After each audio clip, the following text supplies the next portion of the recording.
The fact that you chose to be here today and learn more about the Common Core standards and the exciting direction it will chart for us, not only for Louisville, but for the state and the nation, demonstrates your commitment to education. The speakers you will hear from: Dr. Kevin Cosby, president of Simmons College; Bob Corcoran, the president of the GE Foundation, are advocates. Advocates who are driven by a belief that our children deserve more than we are providing, and that our country's future depends on how well we prepare them to compete in an increasingly global marketplace. At JCPS, we also believe that our kids deserve more, and we are committed to bringing this about through a rigorous set of standards and a new strategic plan, Vision 2015, that is serving as the district's roadmap. This roadmap includes 4 focus areas: increased learning, graduation and beyond, stakeholder involvement and engagement, and safe, resource-supported, and equipped schools. Approved by the Jefferson Board of Education in May, it is also through the lens through which we will view all of our work to ensure that every day we are moving closer to achieving the district's vision of having all students graduate prepared and be able to contribute to society throughout their life. But we can't achieve this vision alone, and in order to be successful, we need your help. As you listen to our guests and the call to action that will be issued at the conclusion of today's program, I hope you will embrace these opportunities and our collective goal of having JCPS become the country's best urban school district. It is now my pleasure to introduce several key leaders who have taken the time to join us today. First, there are a number of members of the Jefferson County Board of Education here. Vice Chair Steve Imhoff, Board Member Debbie Westland, Board Member Carol Haddad, and Board Chair Diane Porter. Please join me in thanking them.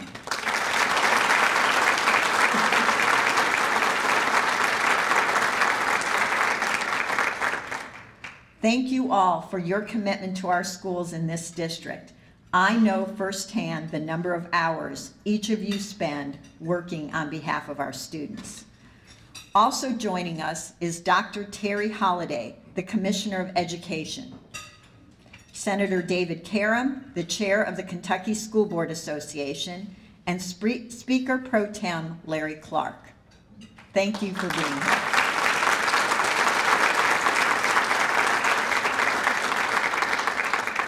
Through the leadership these gentlemen have provided, Kentucky will have a well-trained and better educated workforce that is well-positioned to compete with other states and other countries. And last but certainly not least, Congressman John Yarmuth. Your support of JCPS in our schools has been invaluable, and we appreciate all you do for education. Thank you, Congressman.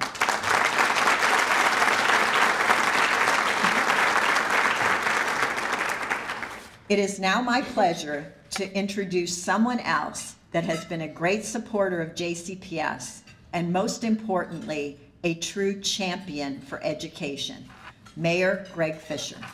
Well, good morning, everybody. It's great to be with you, and I also want to acknowledge Metro Councilman Glenn Stuckel over here and David Tandy. I saw him in the room as well, so thank you all for joining. Tom Owen as well. So everybody in the community is behind education, I believe. I see the mayor of J-Town out there as well, Bill Duriff. So, we got to throw a little love at each other from time to time. So I appreciate that. I'm a business guy that just happens to be mayor right now, and one of the great projects we've got going on is our collaboration with Lexington, the BEAM initiative, Bluegrass Economic Advancement Movement, where we're developing a regional economic development plan. And one of the issues that we're focusing on with that plan is the area of human capital, because it becomes very apparent to us the gap between what employers want and what's available in our workforce in terms of human capital. When we take a look at our federal, our national challenge, we have 3 million job openings in the country right now, but unemployment is still 8.2%. So we're getting a message here, folks, in terms of the readiness of our students and workforce to compete in a global economy. So when we localize our challenge here, and it just delights me to no end when I hear Superintendent Hargan say, our goal is to be the best urban school district in the country. Okay? We may not be there today, but if we're not setting that goal, you know, how are we going to have the drive and the passion and compassion to get there as well? So if the goal is to be the best, and we state that, the next logical question would be what is the best? How do we measure ourselves? And we're going on this journey to understand what is the best. And you could say, well, it's one thing to be the best in the state. It's hard to do that. How about best in the country? Really hard to do that. How about best in the world? And that's what this Common Core standard is all about, that we're starting to hear more and more about as a community, is that if we're raising our kids and we're thinking it's okay for them just to be the best in our city, we're doing them a disservice. We're not loving them the way we should be loving them.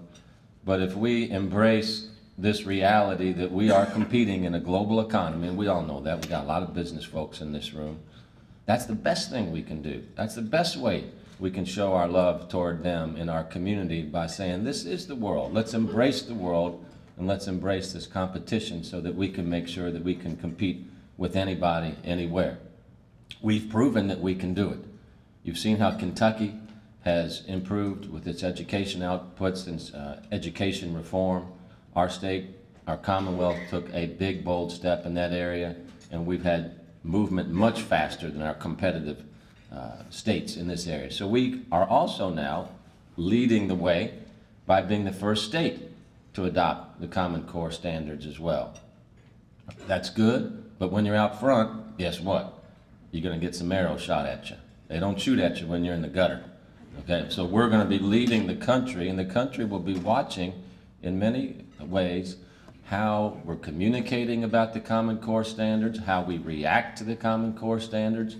And there will be some people that are going to be a little bit shocked, as we talked about the other day, that said, boy, I thought I was doing really well at this level, and now I'm being measured against an international standard, and I'm down here now. What happened? We're just raising the game. It's like if you're a business and you say, we've been competing locally, now we're going to compete nationally, the bar gets higher. Now we're going to compete internationally, the bar gets higher again. So that's what we're embarking on with this Common Core standard right now. So it's extraordinarily important that we all understand what the stakes are in terms of our support of it. And when people start saying, well, maybe we shouldn't be comparing ourselves this way because it doesn't make me feel that good, because I feel now like I'm not as strong or as smart as I used to be. This is when we got to say, no, let's embrace this reality. I mean, that's what winners do. They understand reality and they get to work against that. So it's an exciting time for our community as the Common Core standards start rolling out. And there'll be controversy in the media, and there'll be different noises that are created to try to say, no, this is bad or that's bad. Stay focused on the prize, which is quality instruction, world-class schools. If we do that, we'll be just fine. We've got a lot of partners in this initiative, and it's my privilege to introduce the next speaker, a tremendous business leader who has stepped up to the plate regarding his support of education and his belief that it's the human spirit and the compassion of the human spirit and the support of each other that pushes our world and our country ahead. He stepped up to the plate regarding his support of education like nobody else in our community. His name is Bob Corcoran, and he is the president and chairman of the GE Foundation. I think we know as a community over the last several years, the GE Foundation has given 2 grants totaling $35 million to Jefferson County Public Schools.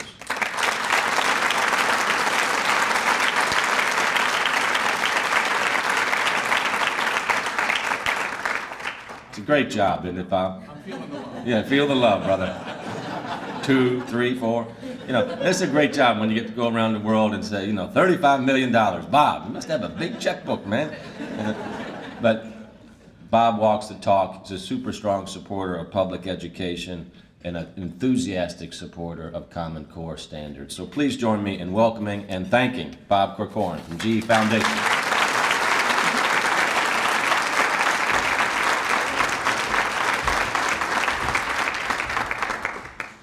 Good morning and thank you. It just proves that if you give enough money, anyone will clap for you, so thank you. I want to thank you for what you're doing for Jefferson County, but also what you're doing for Kentucky. For decades, business has been clamoring for a better education system, for better outcomes. Now, many times we've been whining about it because we can't find enough people or because we're just not looking hard enough. But the real facts are that the system that we've had in the country has fallen behind over the last 20 years. In 2006, in the United States, there were more degrees granted from universities for sports therapy than there were electrical engineers in the United States. That's not how to run a country. That's not how you're going to make turbines and medical devices and appliances and make the world work. In Louisville, when we added a new production line into Appliance Park, the server was crashed by applications, online applications to work there. So people are hungry. There are folks who want to work. We found great people to work here in Louisville. We've invested back into the community as a company.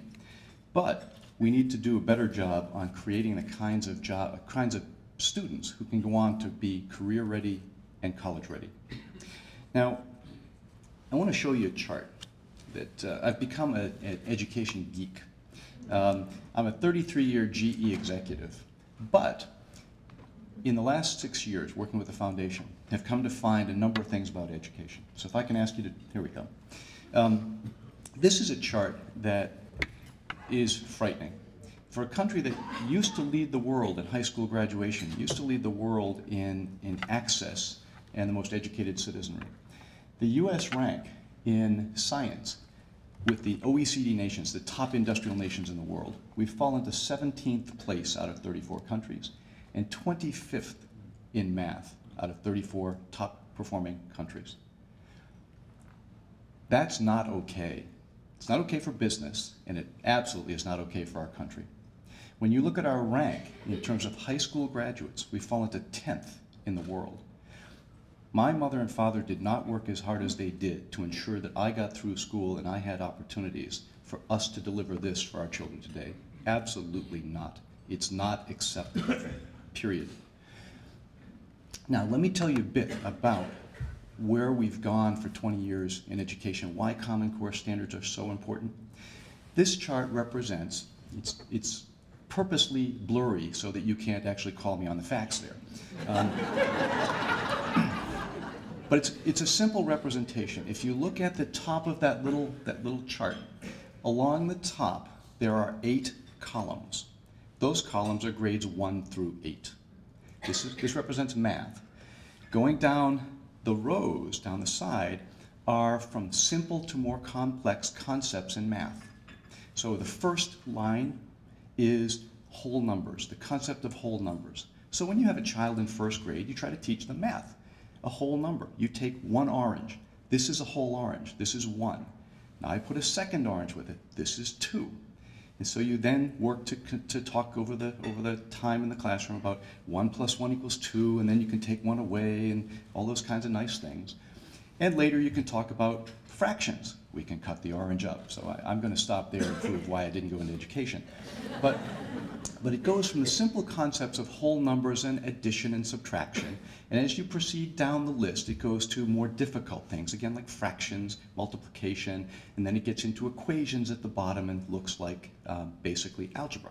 So the bottom concepts are all around algebra. In the top countries in the world, this shows you at what grades are those concepts taught and expanded upon. And so you see a very common thing. As you go down, or as you go across into higher grades, what you're really focusing on in the most developed countries, the best performing countries, is you're focusing on algebra. Algebra is the #1 predictor in the 8th grade for completing it of high school completion. #1 predictor. There's no class taken in any school in this country that has a better predictive validity of whether you will graduate high school or not than algebra in the 8th grade. Every other developed country in the world, their children are working on algebra in the 8th grade. Now, those are the standards in those countries. Here's what the American standards have been for 20 years, at least for the last decade, with all the states that were required to put in standards because of NCLB, No Child Left Behind. Now, what we've done is we teach a mile wide and an inch deep. In schools after school after school in the country, we're still teaching the concept of whole numbers in the 8th grade. And we're teaching algebraic equations to first graders. As a business person, I can tell you with statistical assuredness that this is ludicrous. That this is not okay. This is not how we learn. You don't open a textbook, read 3 pages, go back a year later, read 3 more, go back a year later, read 5 more. What we've done is created a system of a veneer. We teach a little bit about every cycle, or every course, and then we cycle back the following year. That's not how you build mastery. We have let our children down. So it's not our children that have failed. We have let our children down in what we expect of them and how we prepare them to be competitive. At the bottom, you see the outcome. In 4th, I have to look at my chart, 4th, 8th, and 12th grade, based on testing globally. It's called the NAEP test. And in the 4th grade, our children are in the 2nd quartile in math. By 8th grade, they drop to the bottom half, and by 12th grade, they're kind of sitting around 25th percentile. In science, our 5th graders are in the top quartile. It's a Pyrrhic victory because no other education system teaches science until the 6th grade. So our kids can beat up on those that don't know anything about science. That's a good thing. But they quickly drop back. Again, this is not how you run a balanced country. It's not how you run a balanced economy. And this is a problem for us. Now, let me just go off and talk a bit about Common Core. GE Foundation, the first grant we made to begin to focus on this issue, and we weren't even starting to focus on standards, was right here in Jefferson County. For decades, we had focused on single rifle shot schools around the country and had no real aggregate scale. We took some time out and said, how do we do a better job here? How do we help? How do we make it a real difference? And we chose to work with Jefferson County Public Schools. That's where that initial investment of $25 million came 7 years ago, and we re-upped for 10 more. And the key for that is that what they taught us, and you should be very proud of Kentucky and proud of Jefferson County, because at that time, when we were offering the funds to work on better quality math and science curriculum, the superintendent, the union leader, and the school district as a whole said, we don't want to just strive to meet Kentucky standards at the time, which were good and much better. We want to be competitive with the world. And so we funded the benchmarking of the Singapore and the Dutch math systems, who were among the top couple in the world. And the district said, that's what we want to have. We want to have globally competitive, internationally competitive math standards for Jefferson County. They began to implement it. That work is cited in the Common Core state standards that have been adopted by 46 states as some of the groundbreaking work of what children can do. So what you've led, and what you truly have led, is demonstrating that we should expect more of our children, but we should also commit more to our children. And today, one thing I can say is that we lead the world in every category that relates to the size and thickness of textbooks. Our children they need a chiropractor when they come back on the bus because of what they carry in their backpack. The size of a textbook in Singapore, a math textbook, is about ½ an inch thick. That's it.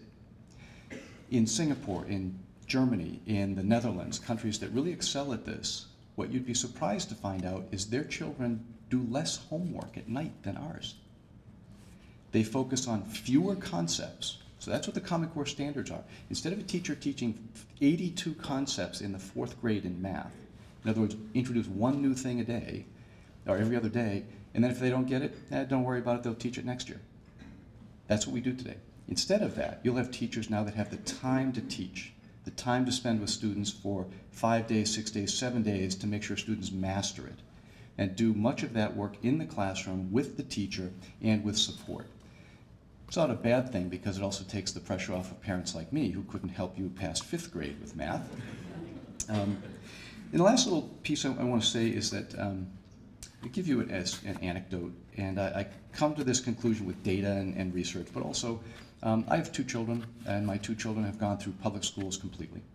I'm a 35-year GE executive. I've been in the GE Witness Relocation Program that entire time. I've lived in 10 different cities in 8 different states. And my son is a senior in mechanical engineering, and my daughter is a sophomore in creative writing.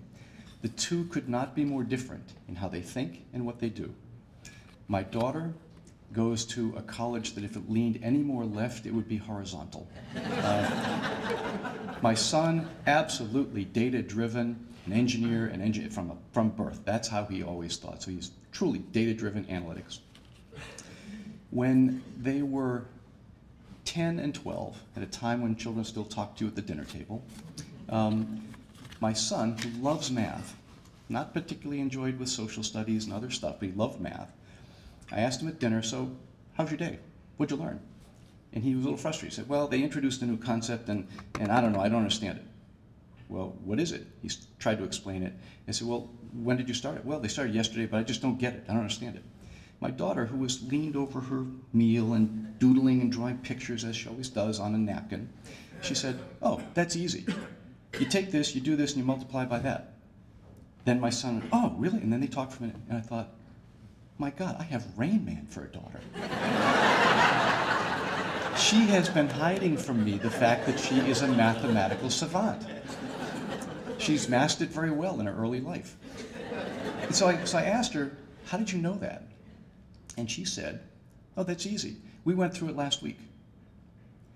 In what planet is it acceptable for a child, same school system, same school, 2 grade levels behind, to cover the exact same content that someone 2 years later is covering? It's not. And that's the problem that Kentucky, to your absolute credit, Commissioner, and to the state and to the governor, have stepped up to address this in a meaningful way and committed to this. That's the problem that we're trying to address. That's the problem that teachers have complained about. When they've talked about teaching to the test, it's because we made them do it. We told them you had to do 82 standards, and they had no choice. We want them to teach to a test because you want to know that the test is meaningful. You want to know that it's about what students have to learn to be competitive. That's okay. That's okay that they teach so that children know how to do things. The Common Core state standards, and in particular the Kentucky standards that the Commissioner is driving and implementing and educators are working on last year in this, is a commitment to our children that they will have the education they deserve to compete with the best in the world. Absolutely necessary.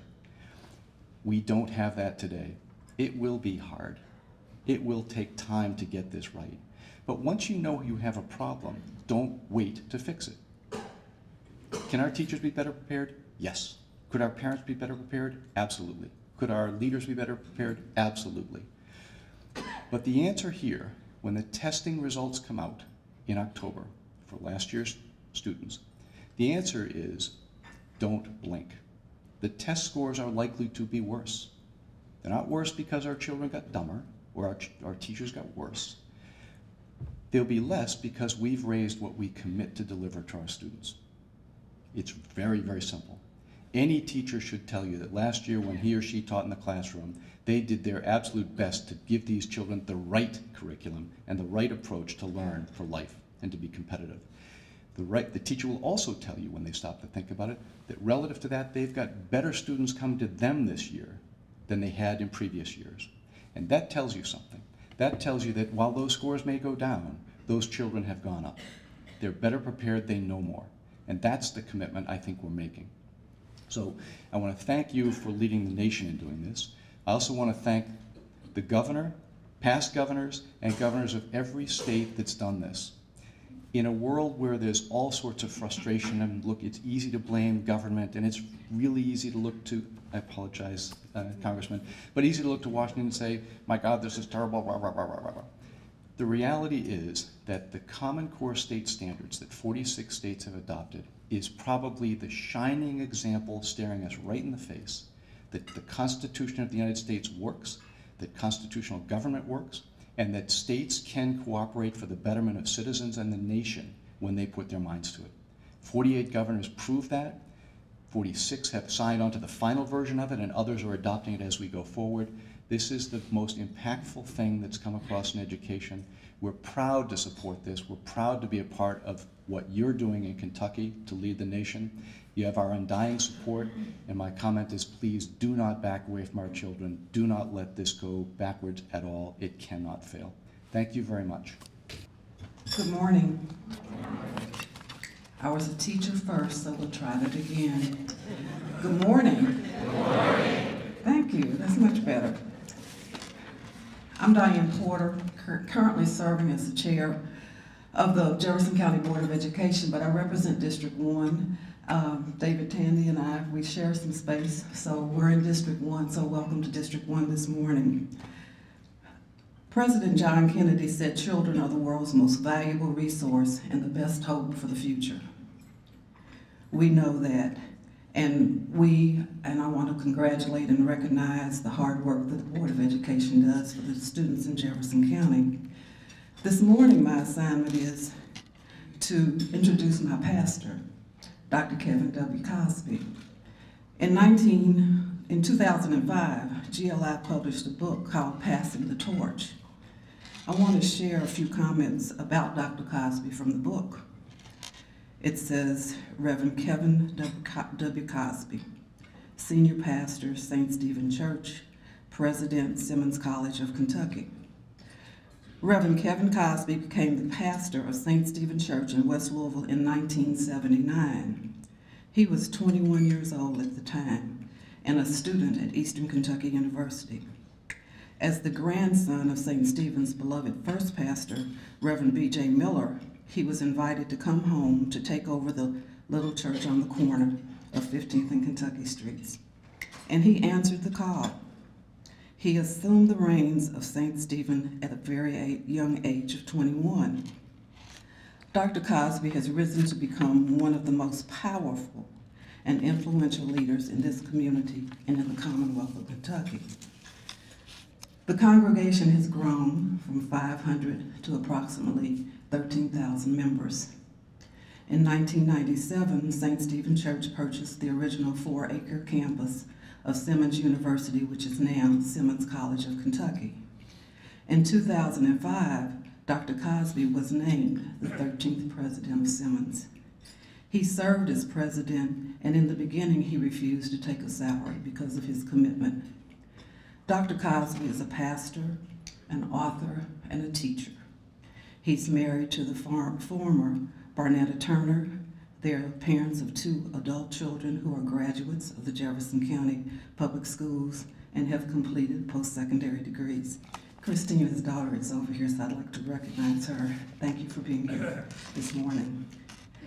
Dr. Cosby believes in education. He is a graduate of the Jefferson County Public Schools. He supports our vision that all JCPS students graduate prepared to reach their full potential and contribute to our society throughout life. Dr. Mary McLeod Bethune said, "We have a powerful potential in our youth, and we must have the courage to change old ideas and practices." Dr. Cosby understands the importance of education in his head, but more importantly, he feels it in his heart. It is my pleasure to introduce to some and to present to others my pastor, Dr. Kevin Cosby.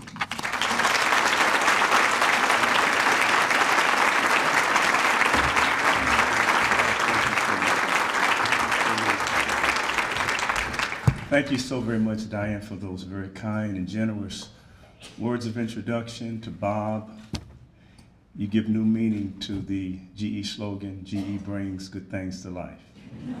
Thank you so very much. To our wonderful superintendent, to our visionary mayor, brothers and sisters and friends in support of education in our community.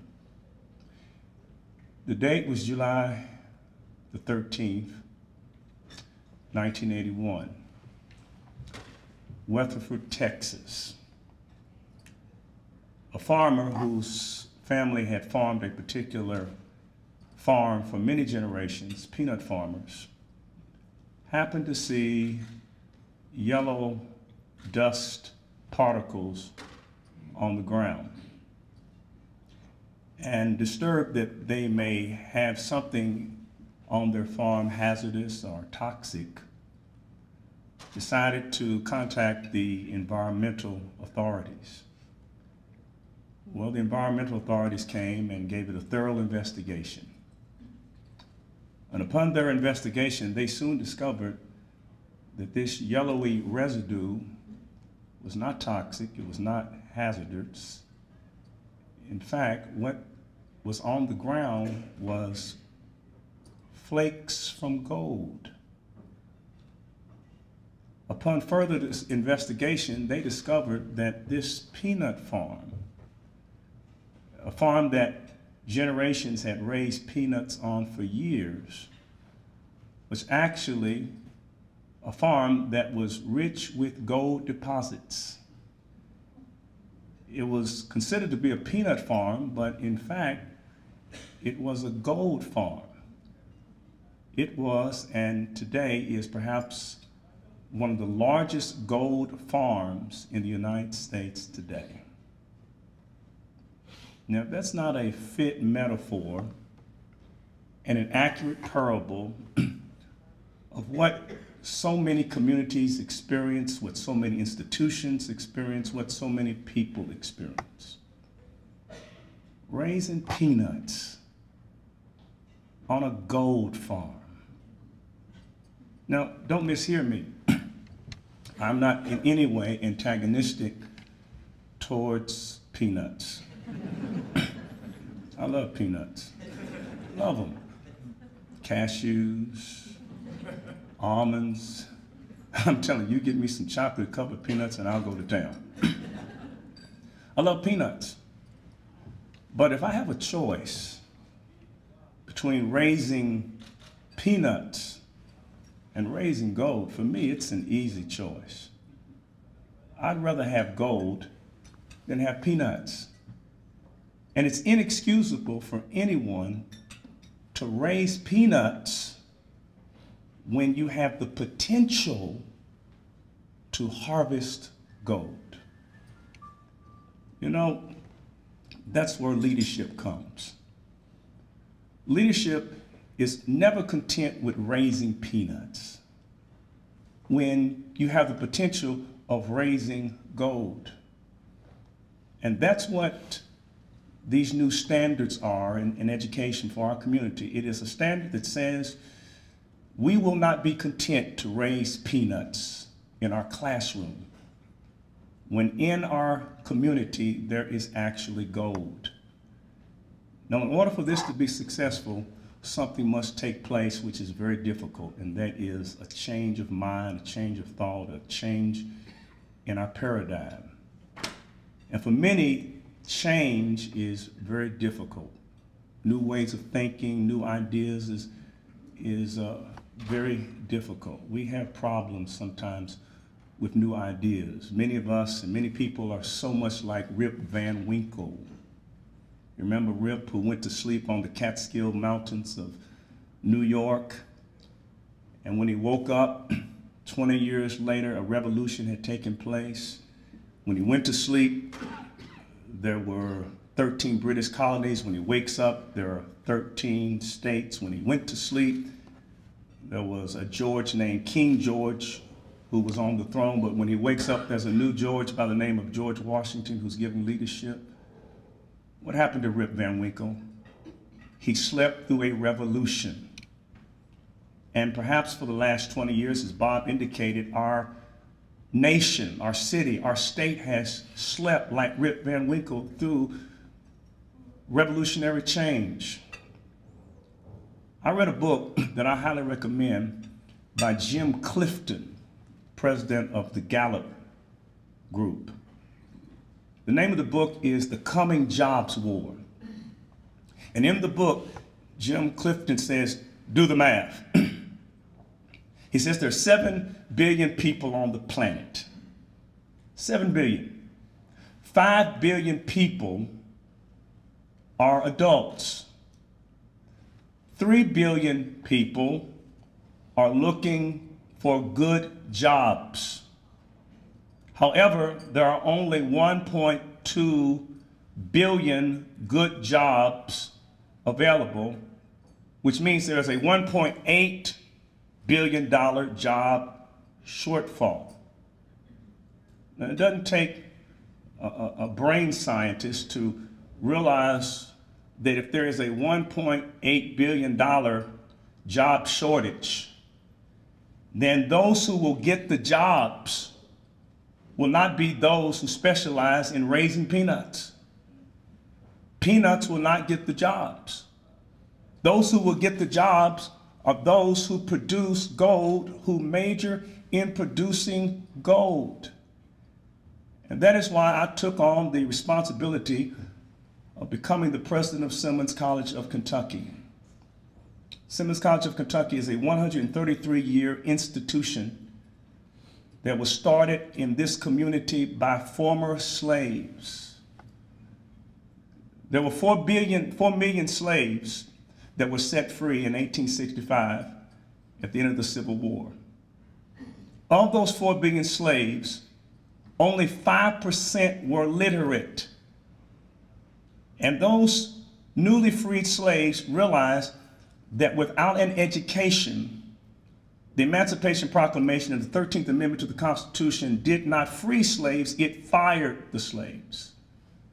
So what they decided to do was to specialize in education. Harriet Beecher Stowe said of those slaves, she said they wanted books more than bread. Every classroom in the black community was packed. No one too old to get an education. And right here in Louisville, Kentucky, at the 5th Street Baptist Church, in 1865, 4 months at the conclusion of the war of April of 1865, Simmons College of Kentucky was born. A private black college that majored in classical liberal arts education at a time when the emphasis was on industrial education for the newly freed slaves. And they were one of the standard bearers in the nation. In fact, from 1865 to 1915, 50 years, there was only 5% literacy, but 50 years later, by 1915, 80% of those slaves were literate. In fact, the greatest jump in American history was the jump of the literacy rate of the slaves from 1865 to 1915. W.E.B. Du Bois says that it was the literacy rate of the slaves that actually gave birth to public education in the South. So great was the literacy rate. Scientists, black scientists like George Washington Carver, at a time when the boll weevil was eating the cotton plant. Here comes a scientist, a black scientist from Tuskegee who literally saved the South. So powerful was education. And we've got to get back to that. You know, it does not matter now whether whites came on the Mayflower or blacks came on slave ships. We are on the same ship now. And what we must do is we must not raise peanuts. We must raise gold. Now, as Bob indicated, whenever you raise the standards, watch out for the prognosticators and the dart shooters and those who would try to convince us of the allure of other options besides public education. Public education is our best option because if public education is for all, then public education should be the best of all. And you'll have the prognosticators who look at the scores and say, oh, they failed, the superintendent has failed, the teachers have failed, the school board has failed. But would you please remind them that all great things usually only succeed in degrees, that all great goals, it takes time for them to succeed. If you want to climb a hill in Shiny Park or Cherokee Park, you probably will do it. But if your goal is to climb a hill at Mount Everest, well, you're going to have some trouble with Everest because of the magnitude of what you are trying to do. And we're not content to climb hills in Iroquois Park or Shiny Park. Our goal is to climb Everest, to produce students who are not peanuts, but to produce students that are gold. And let me tell you something about gold. Sometimes it's hard to recognize gold, because when you get gold, it has something called dross on it. And you got to take the gold and you got to heat it in order to get the dross off the gold. And guess what? There's going to be some heat. You're going to experience some heat. But be like that teacher who said, I want to give up, but I can't give up. For there's battles to fight by day and by night. For the kids, that is right, so I won't give up. I want to give up, but I can't give up. Worn out through and through, tired and blue. I want to give up, but I can't give up. I want to give up, but I can't give up. Lay down in the field, surrender my shield. No, I never will yield. I want to give up, but I can't give up. I want to give up, but I can't give up. So God, keep me strong in the midst of great wrong. Please help me stay strong so that I won't give up, so that I can produce not peanuts, but gold. So leave the peanuts to the chocolate, leave the peanuts to the peanut butter, leave the peanuts to the peanut brittle, leave the peanuts to Planters. But at Ballard and Mayo and Central and Shiny, we shall produce gold, because the wise man said on the hill that the gold students are right there in Louisville. Thank you.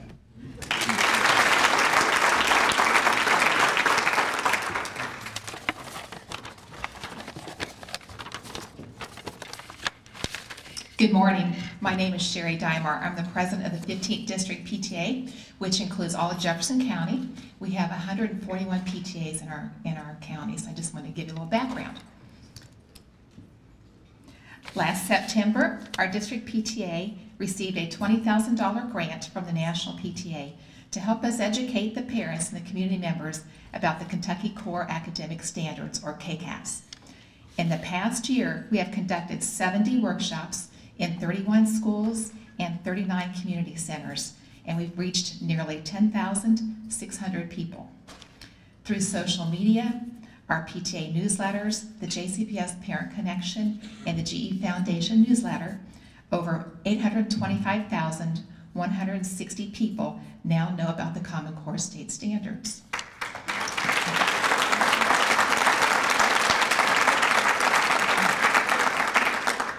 We have presented to community groups such as the Urban League Parent Academy, the Americana Center, where we reached 9 different cultures that night. That was a very exciting evening. The Toyota Literacy Program and the Network for Community Change. We have also conducted brown bag lunch presentations at the Ron Mazzoli Federal Building to the Army Corps of Engineers, the YMCA Parent Enrichment staff, and the Bingham Fellows. Those are just some examples. We've conducted trainings. We always provide the attendees with a folder, and all of you should have a folder at your place, at your seat. And in it we have resources such as the PTA, the National PTA Overview for Common Core State Standards, the National PTA Parent Guides for Student Success, grades K through 12, and our response card. And through efforts of the National PTA, they've been working with the Kentucky Department of Education, and we've created new guides on the assessment and the accountability piece of the Common Core state standards. So when we do future trainings, we'll be able to give those to the attendees of the presentations. Because of our efforts this past year, we are now receiving $47,000 in additional grant money from the National PTA, so we can continue to educate the community members about the Common Core state standards, the assessment, and the accountability piece. So we're willing to provide trainings to organizations. We can come to your businesses. We can come to community centers. We're very happy to do that.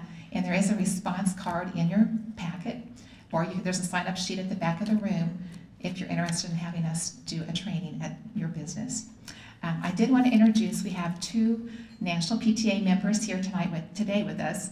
Leanne Kendricks and Ivelisse Castro are here today, so we're happy to have them with us.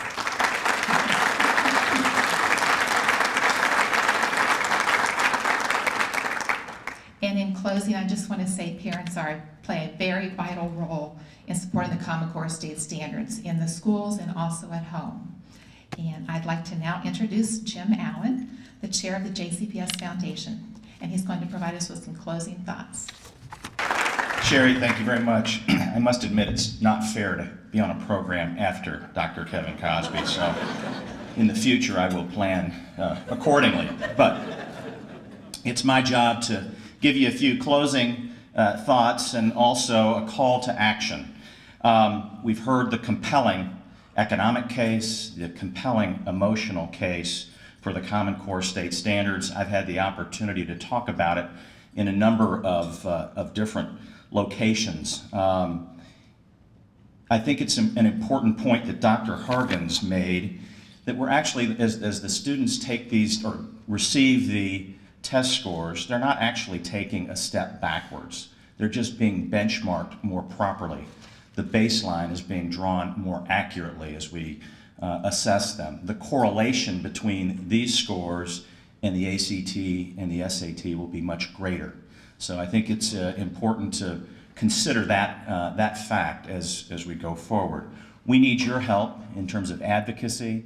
We need your help in terms of support, commitment, and resolve as the test scores, in fact, are revealed. But I think we're on the right track, and I think the steps that have been taken are really tremendous. And I think there's obviously a challenge for the state of Kentucky to be first, but there's also a great opportunity to lead the way. And so this is truly an exciting opportunity for this state. A couple of things that you can do, as Sherry indicated, is we would encourage you to use her and her team for information sessions at your various businesses. And so, as she indicated, you've got a sign-up card in the material that's at your place. You can also sign up at the back of the room. A couple of other opportunities for you to get involved and to continue to push the ball forward relate to Everyone Reads. And Everyone Reads has been a very successful initiative in this community, and we'd like to shine the light on it yet again. Several thousand volunteers have given their time, have gotten the rewards of helping young people with their reading skills, and we want to reinvigorate that program. Again, you can sign up in the back of the room to be an Everyone Reads volunteer, and we would encourage you to do so. And then finally, something that you'll be hearing more about as we go forward is the 5-star school program, and as it relates to career-themed high schools. And there are a number of examples. The programming at Wagner in the health and medical space, the engineering program at Jeffersontown High School are a couple of examples, but we're moving forward in the career-themed high school approach, again, making education more relevant. And again, it ties in very nicely with what we've talked about here this morning. There is an opportunity to learn more and volunteer. And again, we've got a sign-up sheet related to that. As I indicated, there will be more information on this important topic to follow. So with that, thank you for being here this morning. Thank you for your commitment. Please carry the message. And what we'd like to do now is close with a video. So thank you very much.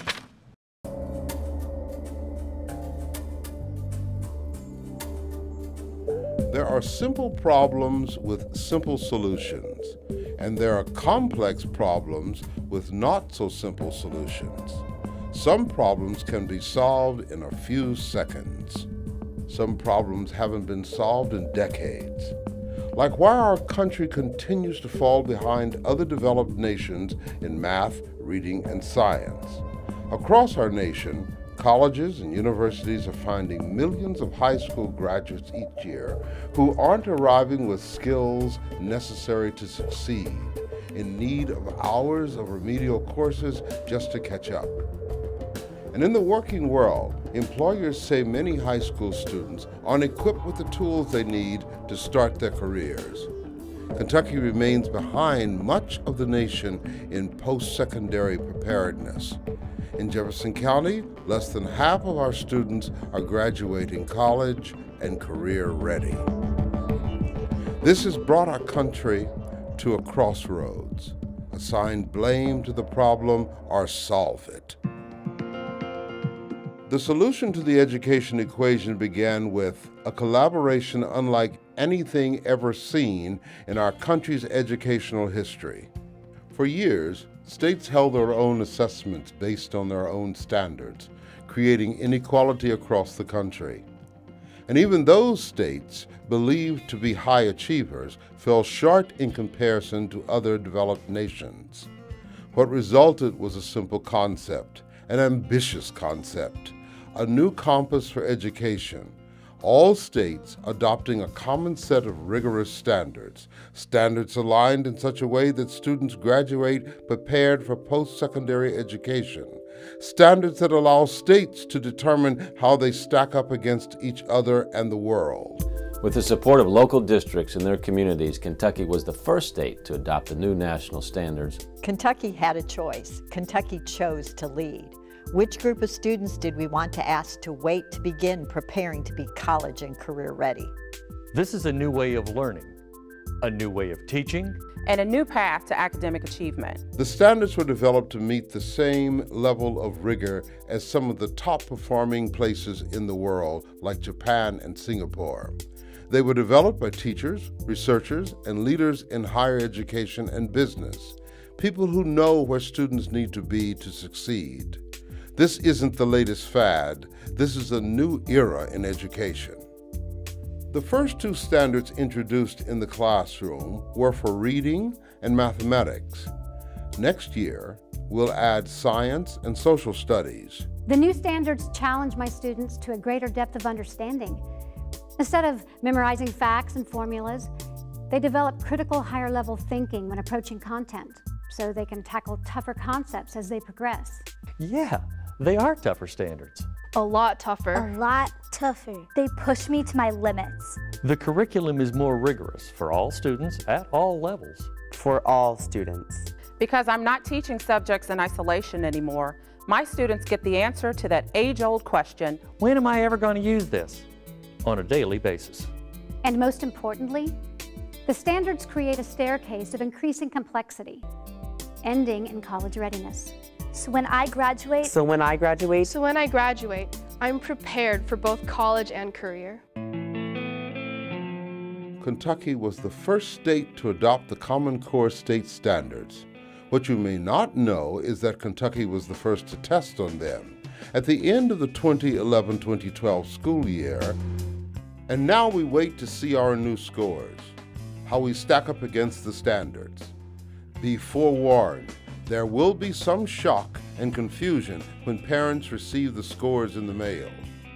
There really is no way to accurately compare the new K-Prep test with the previous Kentucky Core Content test. However, we expect that in the short term, proficiency rates among students will be lower than what we've seen on the old test, perhaps anywhere from a 10 to 40-point drop. Not because our students became less educated over the last year, but because the bar has been raised.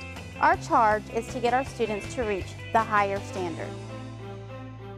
The bar is high, but it can be reached. The question is, what are we willing to do to get there? JCPS has adjusted its curriculum to make sure that it is aligned with the standards and the district's vision that all students graduate prepared. It is a part of the district's Vision 2015 strategic plan. That plan has 4 focus areas: increased learning, graduation and beyond, safe, supported schools, and stakeholder involvement. All 4 of these areas and the corresponding 36 strategies specifically addressed areas of need that will help our students reach their full potential. But they cannot do it alone. You are a part of this new equation. I need your support. I need your support. I need your support. Whether or not you have a student in your family, what happens in our schools affects you. if our schools succeed in creating a more educated workforce, our community will be more competitive in the global marketplace. More businesses will take a more serious look at Louisville. More people at work means a growing economy. And that benefits all of us. This is about being a part of something bigger than ourselves. And it will take all of us to help our kids reach our goals. Teachers, Students, Parents, Policymakers, community leaders, and the business community. Everyone has a role in this team effort. get involved and let's support all of our students. We're expecting more of them. We must expect more of ourselves. Everyone working together for a common goal, making common core work for Louisville. The bar has been raised, the goal must be met. These are our kids. This is our legacy. This is their future. This is my future. My future. my future. Be a part of the solution.